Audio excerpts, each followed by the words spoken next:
చిన్నప్పటి నుంచి ఏ పాపము చేయలేదండి. ఏ అబద్ధాలు ఆడలేదండి. బూతులు ఆడలేదండి. నేను దొంగతనాలు చేయలేదండి. నేను అబద్ధాలు ఆడలేదండి. నేను త్రాగుడు తాగలేదండి. నేను సిగరెట్లు తాగలేదండి. నేను ఏ పాపం చేయలేదండి. నేను విచ్చలవిడిగా తిరగలేదండి. నేను సినిమాలు చూడలేదండి. నేను ఏ దొంగతనాలు చేయలేదండి. పాపం చేయలేదండి. నేను నీతిమంతుడినండి అంటే ఎవరైనా నమ్ముతారా?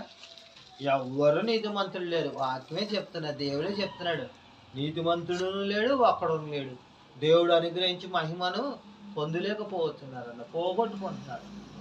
కానీ యేసు ప్రభువారు ఏమంటున్నారు? నీతిమంతుడుగా మనల్ని తీర్చిస్తున్నాడు ఆయన.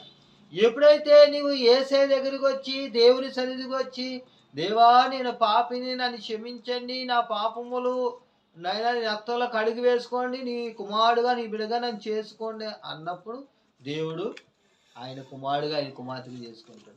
అప్పుడు నువ్వేం చేయాలి? మారు మనసు పొందావు కాబట్టి కొంతకాలానికి నిన్ను పరీక్షిస్తారు.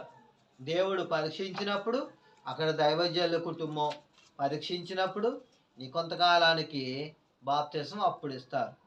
ఎందుకంటే నీకు వెంటనే బాప్తిసం ఇచ్చేస్తే నీకు మారు మనసు లేదు, నువ్వు మారలేదు, మామూలుగానే ఉన్నావు, పాత జీవితంలో ఉన్నావు. నీకు వెంటనే మారు మనసు పొందకుండా బాప్తిసం ఇచ్చేస్తే వెంటనే